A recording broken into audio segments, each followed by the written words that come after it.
This is the Lydian Spin with Lydia Lunch and Tim Dahl. Here we are on opposite sides of Brooklyn. We are scattered. Your hair looks scattered, Timothy. My word. Bedhead, I love it. All right, Fluffy. Well, look, it is time to confront the cockocracy. Let me just start with this. I got to get it off my chest. As the Republicans are ramping up their grotesqueries by picking the most audaciously corrupt creeps to further drive this country deeper into the hole they plan on digging. I mean, as if Matt Gates, who looks like a frickin' Simpson character and is known all across the board for his heinous sexual bragging for bagging young girls, isn't quite bad enough.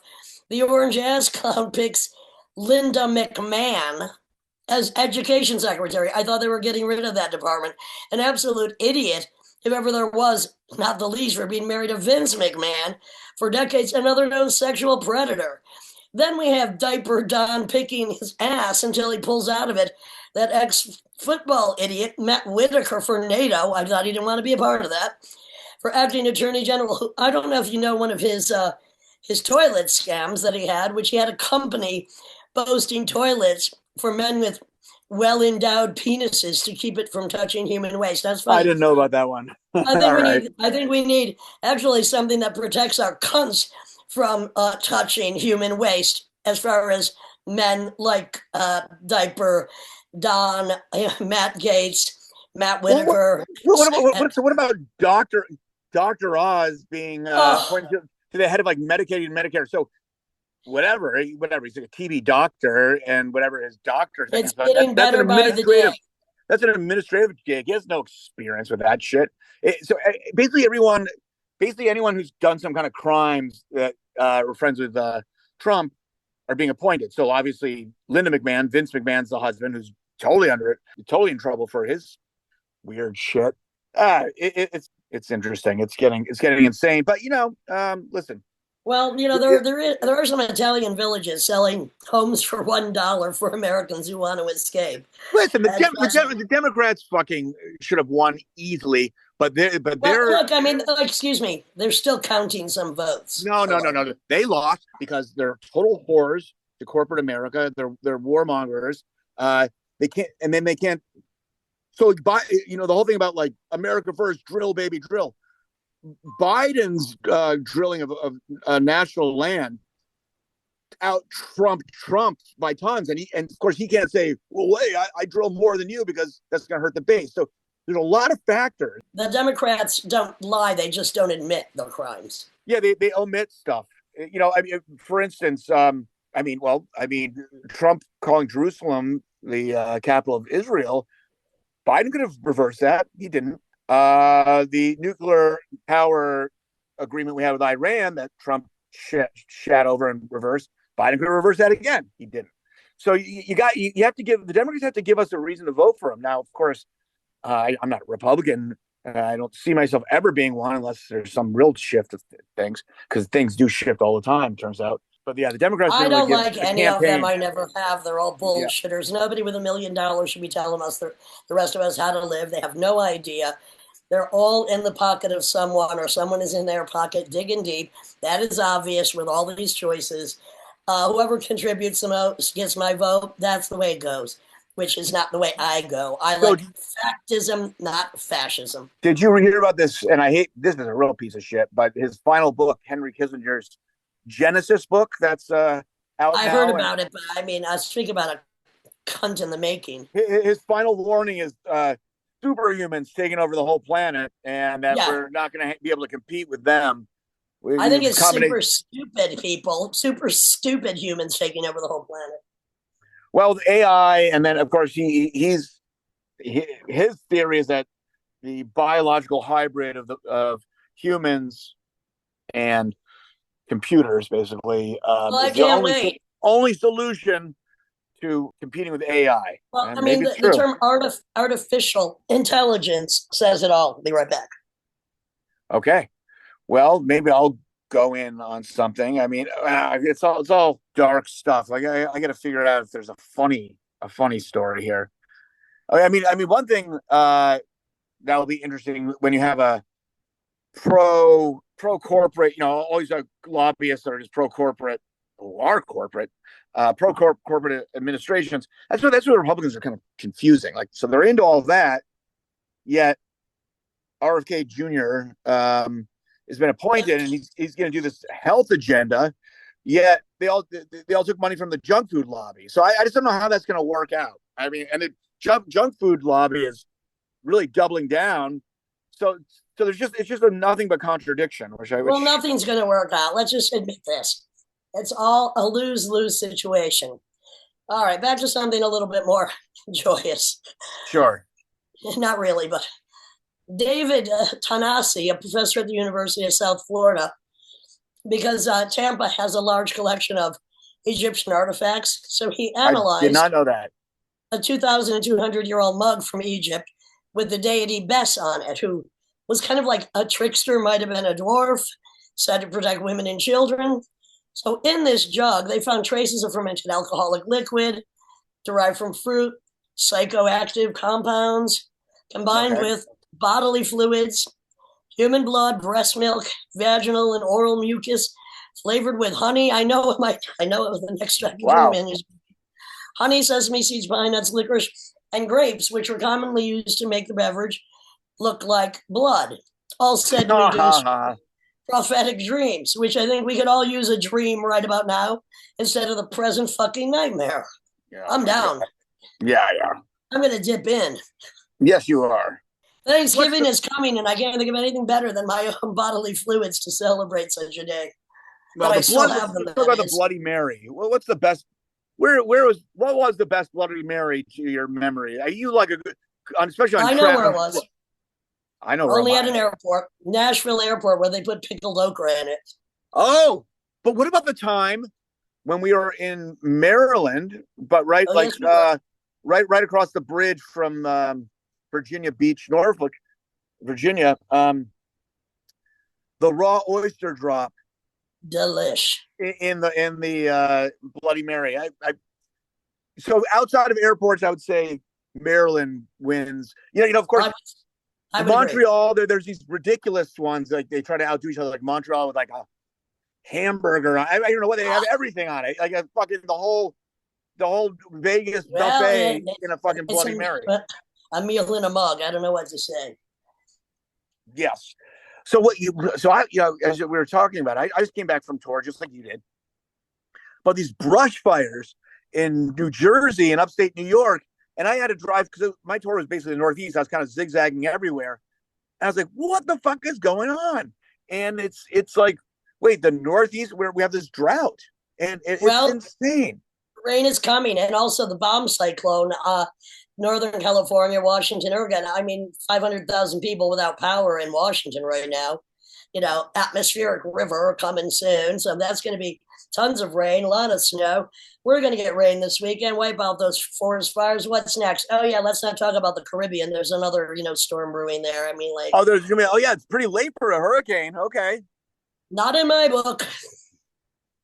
The way it is, Mother Nature is getting pretty pissed off at the men who have been causing her violence. I've been saying it for decades.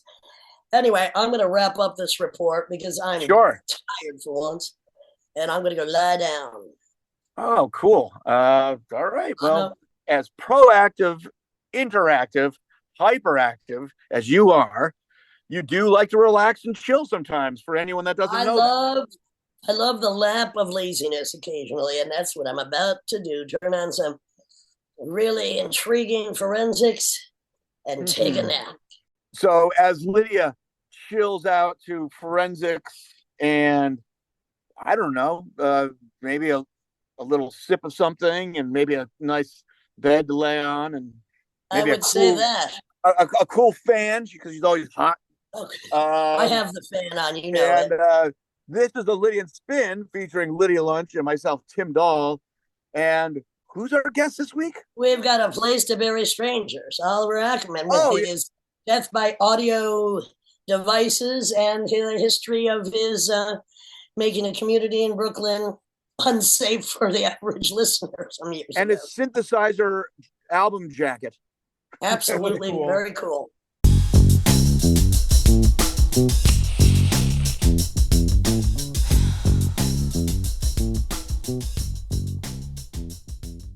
This is the Lydia and Spin with Lydia Lunch, Tim Dahl, and Oliver of what's known as one of the, if not the loudest bands in New York, A Place to Bury Strangers, where we were just at the same festival last week. Yeah. Unfortunately, I couldn't get to see you, or you do cover Death Valley 69. Someday we will do it together. Yes. That was in Seattle.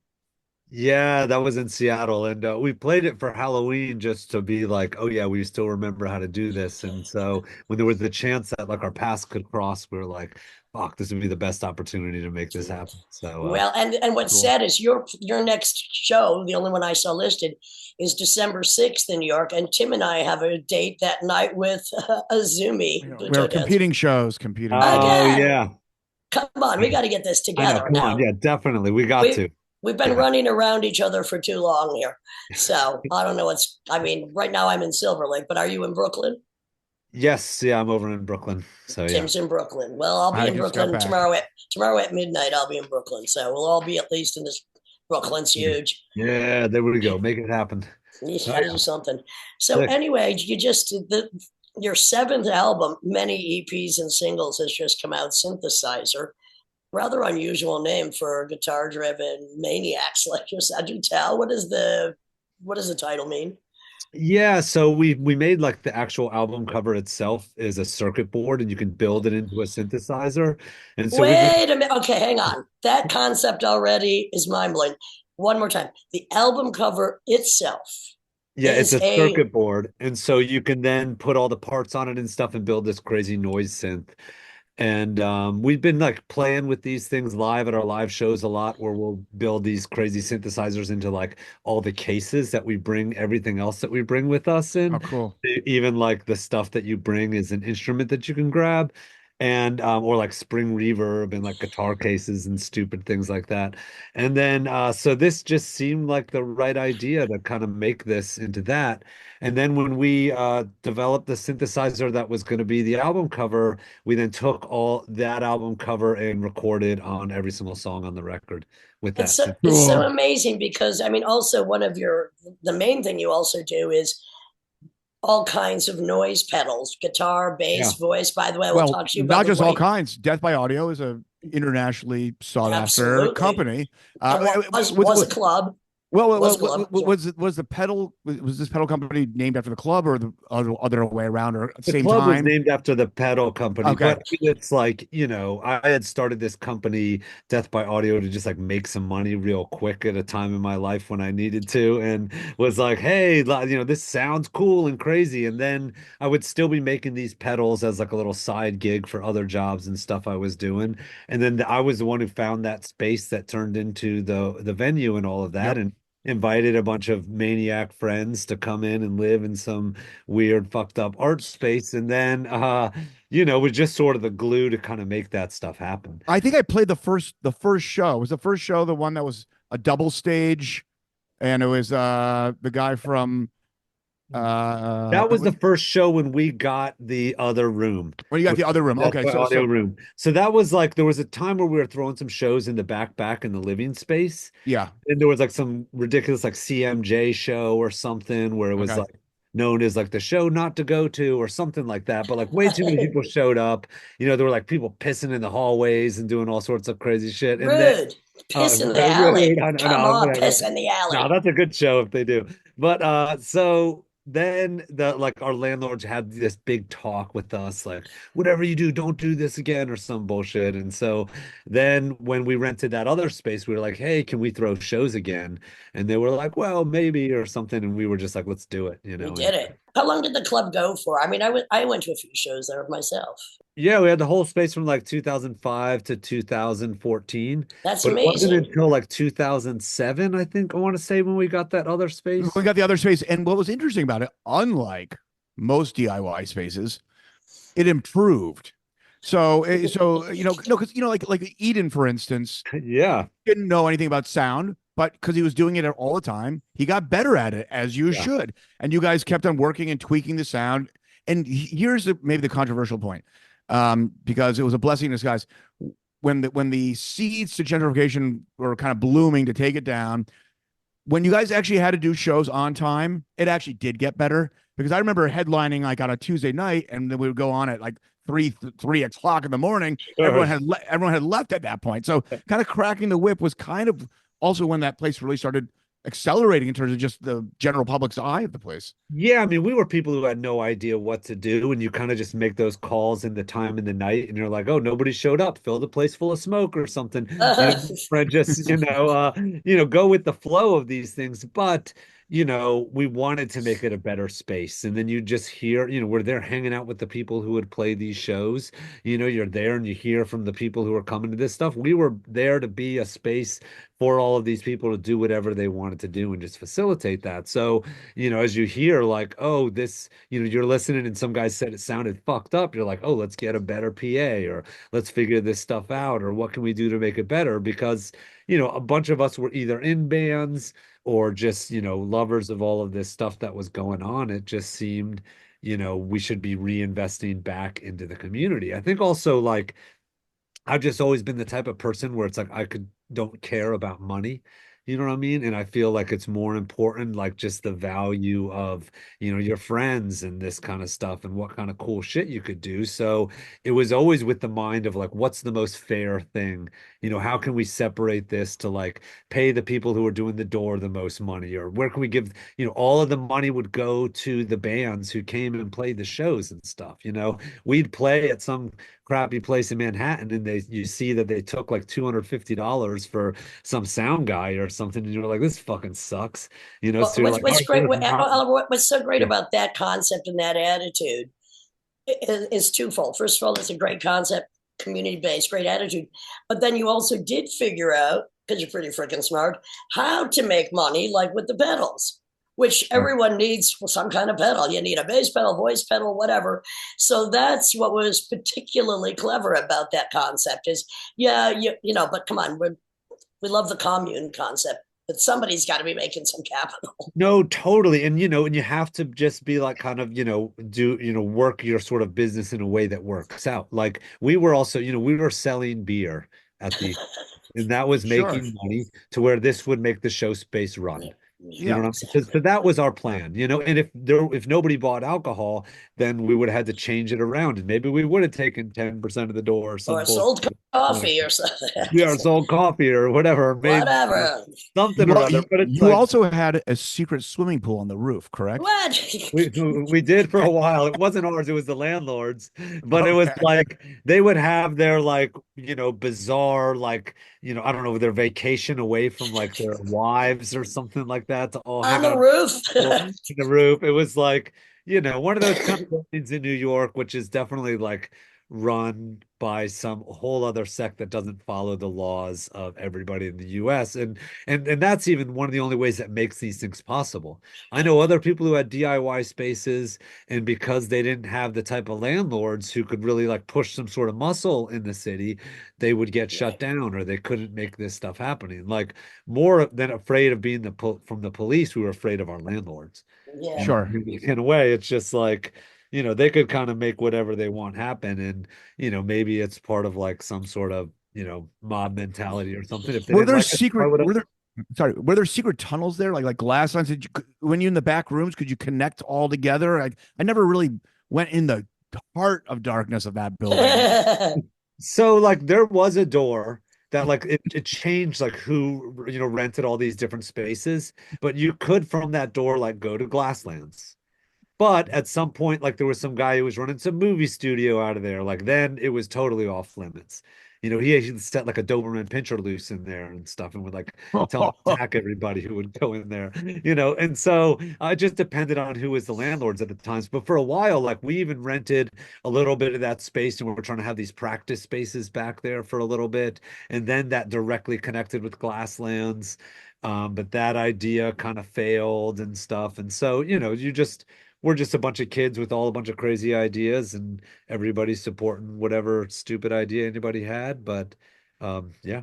It was interesting. You guys, it was like, correct me if I'm wrong, but you kind of were the home turf for about 5 or 6 scenes. So I was, I was in child abuse. I was in like my little circle, and then I'll go there on a random night, and it'd be like a whole other kind of packed crowd, nothing to do with my scene, but you would like Eden would if any kind of band that kind of close to my thing came into town, he's like, hey, do you want to do this band's touring? Do you want to open up for this? But you had like 5 or 6 scenes that were connected with touring bands, and you kind of like it was like a I mean, and that was all Eden. It was his just love for oh, all types of music. You know, okay. he just had such good taste, and would be constantly searching out these kinds of bands.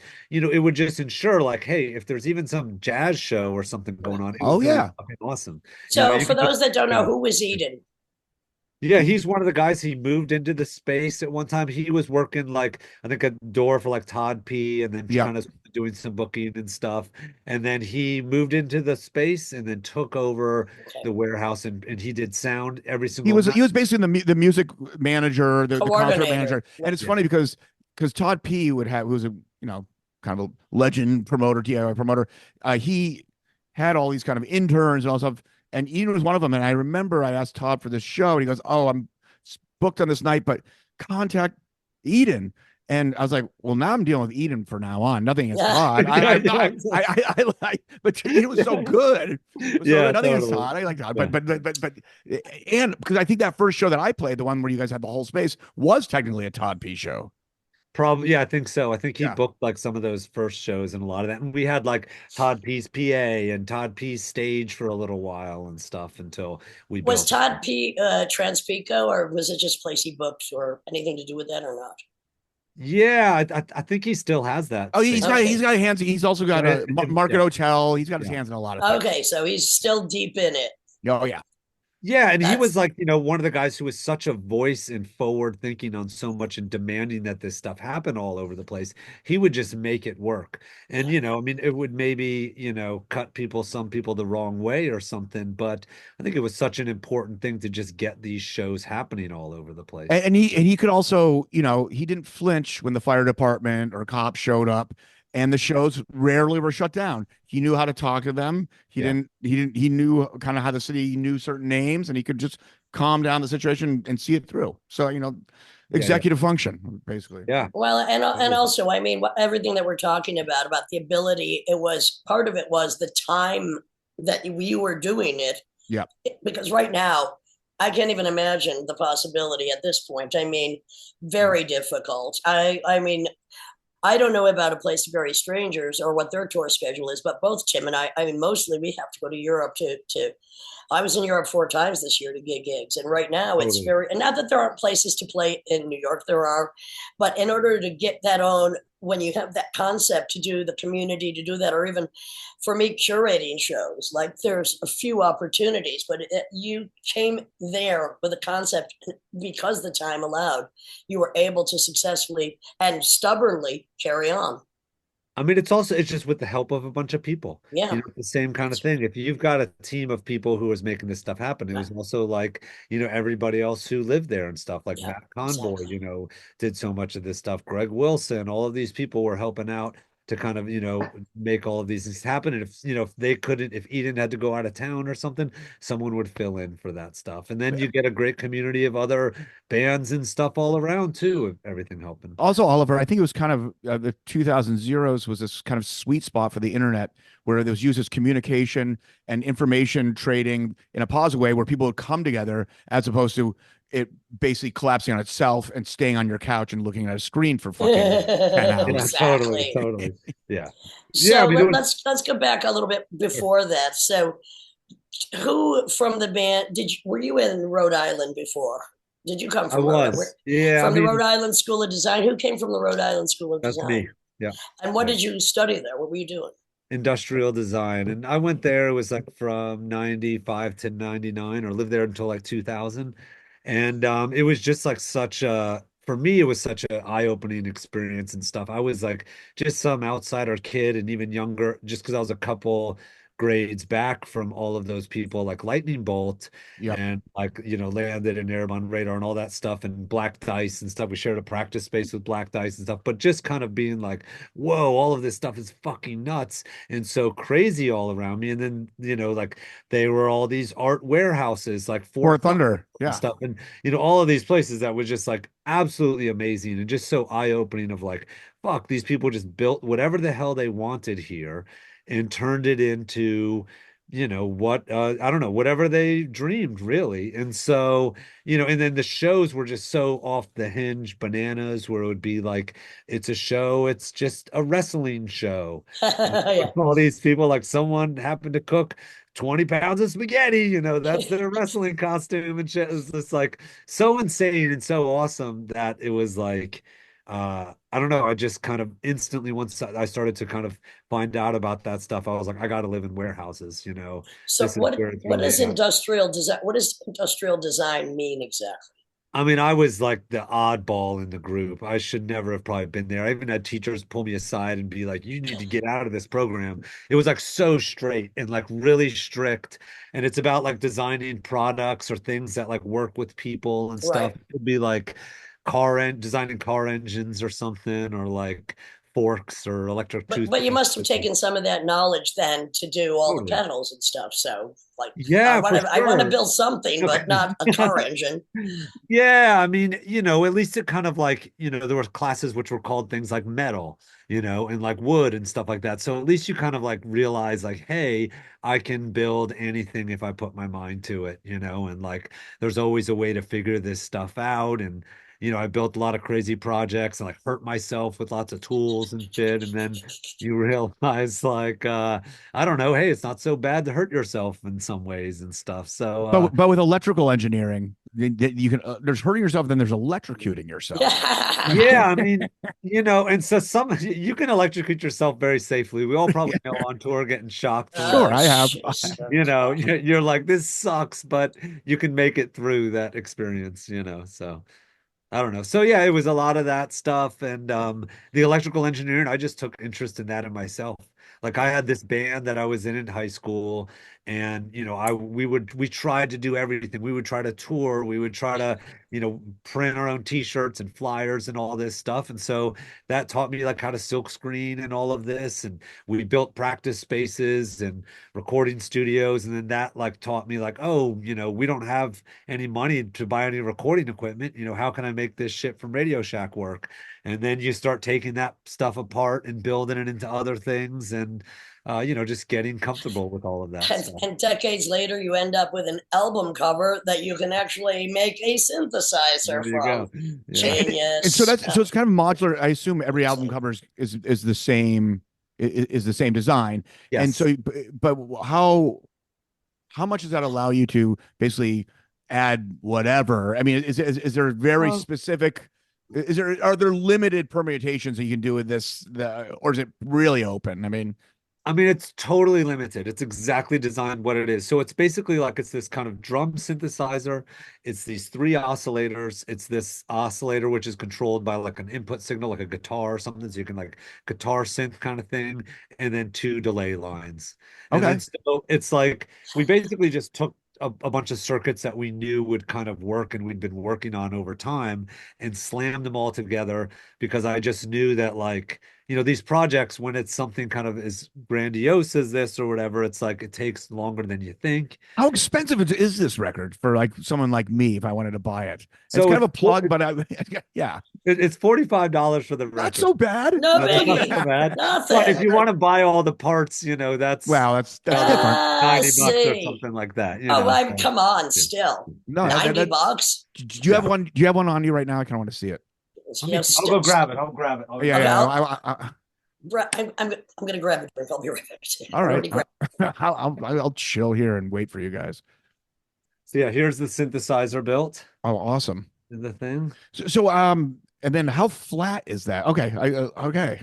There's the cover of the album. So shipping that and touring and selling that around the country, is that a little challenging in terms of just how you actually transport that's it? some of those things you don't even think about. Like the album cover itself weighs like 3/4 of a pound, right? Okay. And so it's like we then have to ship 6,000 of these things. That's like a couple tons, to like Yeah. Czech Republic to get them to stuff them in the things and Oh stuff. my It just God. becomes this like insane nightmare, all of that stuff. And then you're worried, and they're like, I don't know, we didn't get it, and all this just What like if the whole thing breaks, right? yeah, You exactly. get a So chip, you don't get a synthesizer, like a chip is left. yeah, exactly, totally. So but whatever, everything seemed to go actually really smoothly. it just What took a label long is time. synthesizer out on? Is it on your own label? It's What on our label? own label, Dead Strange. Yeah. It probably has to be. Yeah, I mean, that's one of those great things about having your own label is you can do whatever the hell you Whatever, want. whatever you Yeah, want. you know. So, all right, Rhode Island School of Design. You're already doing. When did you pick up your first instrument? It was when I was in high school at some time. It's like my dad always played like classical guitar or something like that, and Where did you grow up? Virginia. Virginia. Okay. One of my favorite Mm. states Hey, all right, heck yeah, right for on. a variety of perverse reasons. Heck yeah.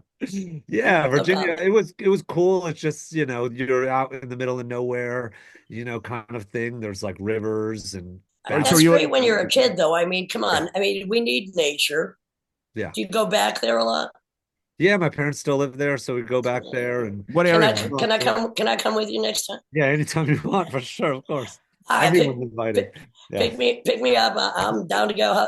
The parents cool, classical Yeah, guitar yeah, they're guy. cool. They're chill. Yeah, it's so chill. All right, And I don't have. yeah. I'm an orphan, so I'm always willing to be adopted. Oh yeah, there we go. Heck yeah. Yeah, they're All looking right, for a I'm mother, coming to so Virginia. I'm coming to Virginia. And That's so all. as your Death by Audio pedals became more popular, because I people would ask me, I'd be overseas on the road, and some of my bands would be associated with the club Death by Audio, and then people would ask me, and I'm into pedals, so they want to, so inevitably it would come up.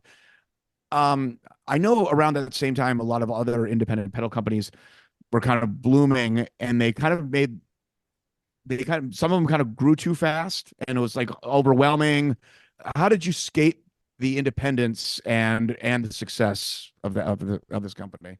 I Very mean, I good think question, Timothy Doll. Yes. I think with kind of all of these things, it's like, it's a couple things really. You just sort of grow slowly and with what works. And if things aren't working, you just talk to people about it, communicate. And then the other thing is like we're always kind of building something that although maybe it's popular, it's maybe not popular for everybody. So it Okay. keeps things in a kind of easy way. Same thing with like recording music that's not totally commercially acceptable. It's sort of like, Like you don't have to everyone we worry that know. one of your songs is going to blow up on the radio because nobody in their right mind would play this shit on. Right. So the pedals you say your boutique pedals are basically just like your label, just what you want and not what the masses necessarily want at all. Totally. And it's like, it's for real working musicians, Well, that I like that. these pedals.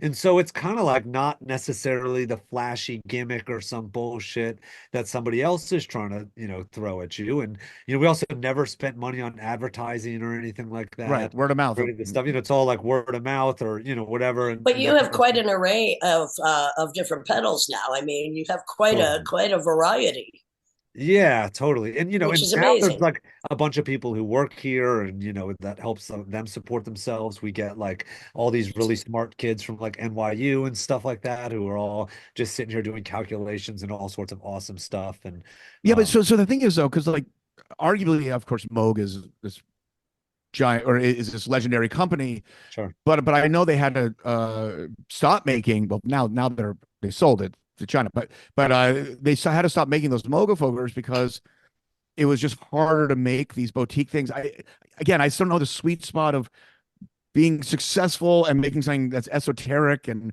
the business of this just totally I know nothing about basically. Yeah, I mean, Masterful, Oliver, masterful. That you there, had a vision. You yeah, I you mean, started in a design when like you don't want. I'm not going to do car motors, but metal, wood. Figure it out. Have a concept. Put it into practice, and then it expands, and then other people are welcome into the fold. It's fantastic. yeah. Yeah, yeah. I mean, Congratulations. thank you so much.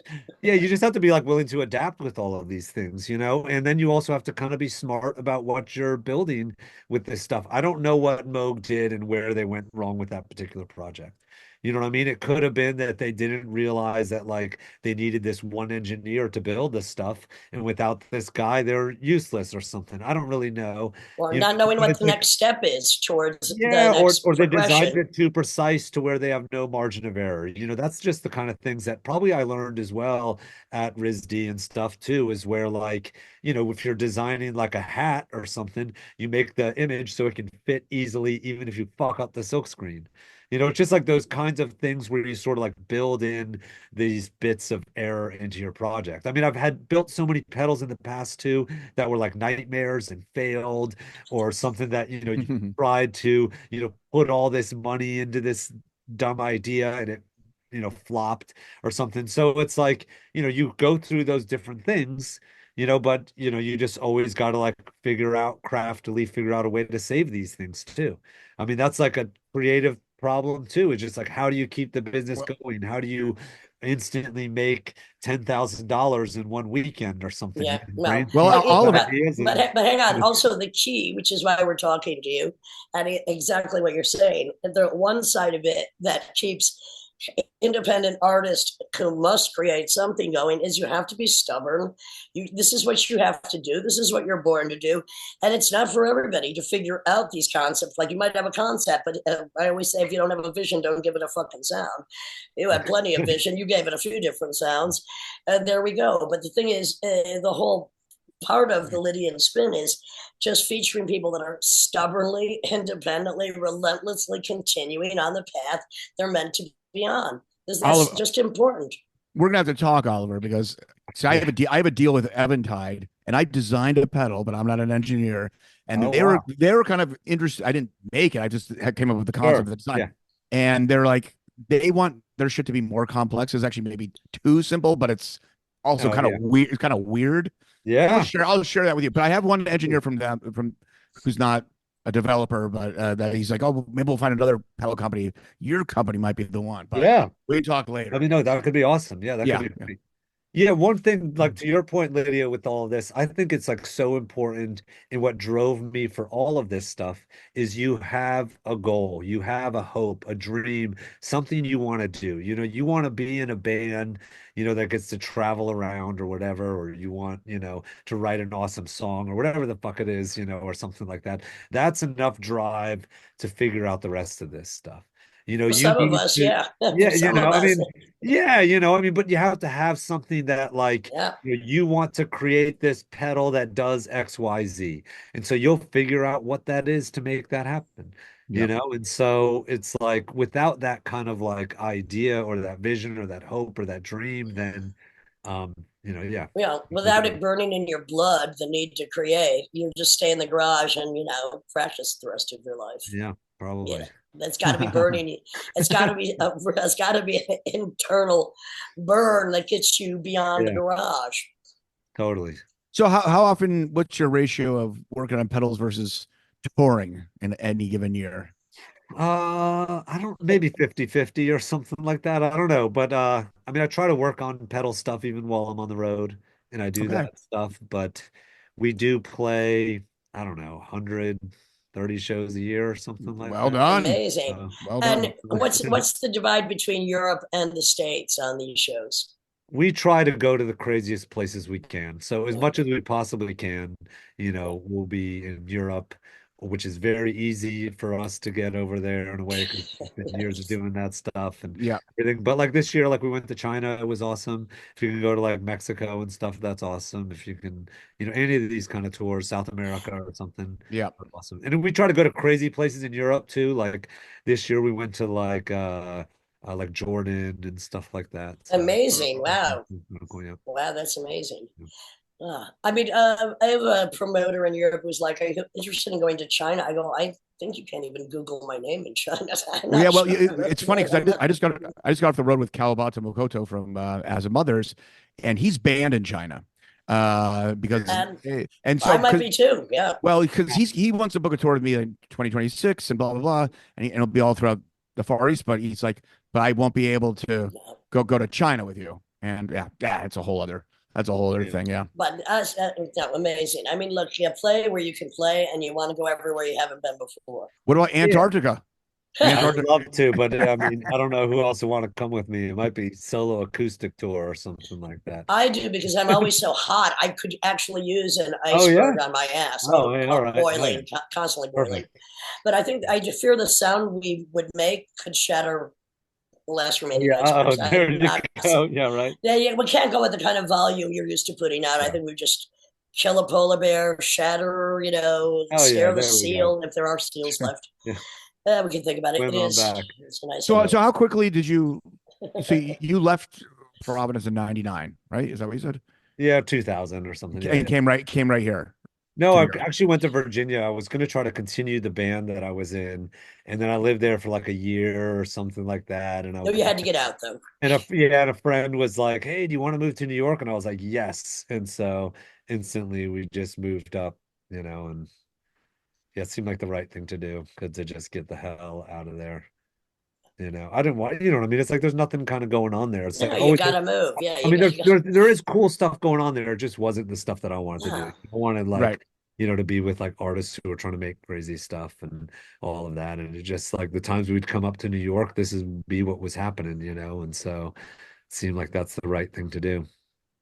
So when the word was out that Death by Audio is going to be done, Vice magazine or the Vice Corporation, I don't know, did they buy the building or did they just? They like got some sort of thing where maybe like, like $5 million from New York City or something, to like in no taxes for 10 years or some shit, to like invest and like do something. Of course, someone else is just better at like greasing palms and making these deals happen.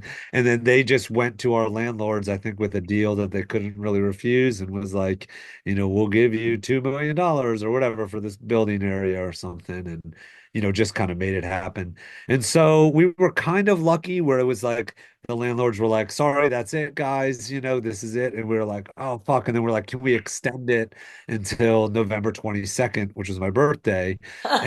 And so we can at least have it end right there on a high note. And then we planned shows all for that whole month, like leading up to the end of the Oh, yes. thing. And And And so what year was that? What 2000, year? 2014. yeah. So Yeah, it's about I was 10-year anniversary, yeah. I played Yeah, that wow. that last curated month, and it was Thank that you. was you guys had knocked down a wall, so it really opened Oh, up yeah. everything. This will be And this podcast will go out on the 10th year anniversary. It'll go Oh, on your shit. birthday, Hell yeah. November Awesome. 22nd. Awesome. Happy Yeah. birthday to you. Yeah. It goes out this Friday. Happy Hell yeah. birthday. Awesome. And the Right death, on. not really of Death by Audio, but Yeah. it was a good run. Let's well, face it was that whole area. I mean, Zebulon had gone. Yeah. I don't know, Yeah. before Yeah. or after that whole area, which you talk about community. I could name probably about 100 fucking musicians that basically Totally. made that fucking whole thing happen. And For sure. and then here come the banks and the corporations and the developers, and it's Yeah, gone. of course. I know. And then they just kind of make it all cheap and crappy and all Oh, that. I mean, it sucks. Yeah, I totally. I'm like, when is there going to be an heir or an heiress of some really rotten fucking corporation that understands they want the cred that we have and come and actually do something cool for us? I'm like, eventually, but I'm not sure I'm going to live that long. The heir to the Dannon yogurt fortune, he wrote a pretty scandalous book about himself. I'm like, but where's this young fucker? He ain't that I young. mean, you Remember? probably could go find him, and he's probably a fan or something, and maybe you I'm could. on the hunt for Yeah, for a there we fan go. heir Yeah. as Yeah, opposed yeah. to Are you an rich and you ass want to be heir. cool? Give us a call. He might- I know a lot of people that could just use a little help right about now. And you know what? Your lunch money would take care of. Yeah. I mean Well, for that sure. guy, that kid might be in a penthouse across from the original Death by Audio, as we Could Yeah, easily exactly. be. Yeah, for sure. Yeah, if someone wants to rent out the space or whatever, we'll gladly move all back over. I am ready to Yeah. rent out a small space in my brain just to Yeah, yeah. say, look, just it wouldn't really be that much for you. You're an heir. Oliver, would you call it Death by Audio 2? I mean, I don't hypothetical know. situation. Yeah, yeah, I guess. Yeah, two. TOO. Oh, Yeah, yeah, totally. Yeah. No. oh my That'd be God. really How good. about Life After Death by Audio? There you go. Yeah. That Yeah. was really Yeah. good. That'll be 50 cents. There we go. Yeah, you got it. Free admission for life. There you Well, go. since it doesn't exist, that's going to be great. I'm already in the Yeah, others. perfect. Yeah, I'm yeah. already in a zone that doesn't exist. No biggie. Don't Yeah. worry. My dimension is, Yeah. that's where I live. So Ah, that's all right. no biggie. Bless you. Oh, and Eden is now the main music curator manager in Austin at what's the place I played there? Mohawk. Yeah, Yeah. Mohawk. Yeah, legendary spot. So this led to a career for him. It led to Totally. Yeah, I mean, it's kind of insane. I mean, but it's like, it's because he cares about this stuff so Right. much. Let's pick it up where we left off, that how you work with digital and analog, and you're not a snob with Yeah, totally. any technology out there, which I appreciate. Any technology. I mean, yeah, I think so. I'm curious as to always what's the latest things that are coming out. I want to get my hands on them and try that stuff out. I think there's interesting sounds to be made with anything that's analog or digital. It's same thing, I think that's I don't know. You want to basically you're searching for some sound that's awesome or some interesting way to make a sound. And I don't really care how you get there, like even I think people are confused too as to what things are analog and what are digital Sure. in this world anyway. So, it's just usually some like, talking points of some people to try to like one up someone saying that they like recorded on some stupid And thing of or course, there's hybrids. So yeah, for sure. you don't have to be binary with this shit. There's Yeah, hybrids. exactly. I mean, if that's your whole vibe is like you want to work with some old archaic equipment or whatever, fine, whatever, that's all cool and stuff like that. But it's like, I don't know. Whatever it takes to Hear, get you to the sound you want to create. It doesn't matter what yeah, what the elemental instrumental is. And this is why I don't care how people make music, but I really don't like to see a computer on stage. Like, just if put it yeah, from the soundboard, I'm happy with that. I'd rather see somebody just standing or sitting there than fidgeting with a fucking knob, unless it's a real instrument or it's the real fucking knob. I'm just saying that's the way I Ah. feel. I use yeah. And backing for track. I some use reason, need backing tracks sometimes, and I'm not going to have a computer on stage push play. It's canned. We know that. yeah. Yeah, there is something strange about it when you see someone with a computer for some reason. I don't know why, but like I assume they're like checking their email or something and like not like focused on the show or something. But it's I guess, I've seen it also and you see it more and more. No, I guess I've been able to accept it a little bit Yeah, but more as I don't like it at Oliver, I all. had But this idea I don't because like there's it. also, with EDM and all that stuff, there's the person basically pressing play, but then being a hype man, waving their arms to kind of oversell it. yeah. Someone's got to take over the EDM scene, press play, sit back in a lazy boy and start eating a sandwich, Nice. Oh yeah, yeah, there you and go. have a whole and just relax. Yeah, for sure. Why not? Heck yeah. I started making backing tracks for my spoken word shows just because I do a lot of shows in Europe where they might not get the full extent. And look, even in America, they don't have comprehension of the full extent of my spoken word. But so I started using GarageBand one, which I still use, and I don't even know how I made those, but I made sounds that were not going to be made by guitar, bass, or drums. I had a very simple technique of like knitting very few samples together. I don't even know how I did it, and then just let it be the womb of the Lydian universe. That's fine, but nobody's going to stand there and push fucking play. Like, pump it from the soundboard. Thank you very much. And Yeah. to get sounds that didn't have necessarily guitar, bass, and not drums, the voice would be the drums. And that's with really minimal. Absolutely no concept of I'm not a musician. I just use music as the machine gun behind my words. Yeah, I think a lot of times too, you're then like kind of like reacting to the sounds that are happening in the room and not checking like what does the display on the screen say. And I think that's even where sometimes people kind of get and have a problem with like mixing music and all of this stuff is they see like, oh, there's a peak at 200 Right, hertz right, or right, right. whatever that says. So I naturally want to do XYZ rather than like, what does this sound like? What's happening here? Is this interfering with these other sounds or whatever? They kind of too often sort of, are visually looking at sound. And that's one of the things that's so awesome about sound is like you can't touch it. You can't touch You it. can't Right. quite see it. What's fucking awesome is you hear this thing, it gets into your veins, it gets into your breath, your head or whatever, In one and like hole and it over your comes body, exactly. So It it's enters. like, It's an impregnation, yeah, sound, voice, impregnation. I'm a minimalist, and it's interesting because recently I've done some of the most minimal music I've ever done with a guitar player who is not a minimalist, which is Phil Cavano, of who's been in yeah, Monster Magnet. And I said, send me something. I was like, this is so beautifully stripped down and unexpected. I call it Sunday morning mhm, hangover music. I'm like, because we all sure. do all different kinds of music. I mean, Place to Very Strangers, they have a wide variety of It's sounds that you interesting explore all different when, kinds when of um all ranges and yeah, no, when ranges. New England Digital was And developing the synclavier, and they didn't know that it was such a powerful machine, and they were like, "How do we use this?" And they got Quincy Jones and a few major producers like, "What can you do with this?" He goes, I recognize how powerful this is, but does it give you goosebumps? Yeah. I want, and then he got some of his team together who actually really knew the technology was technically right, tweaked it until it sounded right. Yeah. Well, and also, Oliver, so this extreme new, I mean, I've gone minimal, I've done whatever. I go right into the Mac microphone. I Totally. have a microphone. I don't use it. So then my voice is like right in your ear.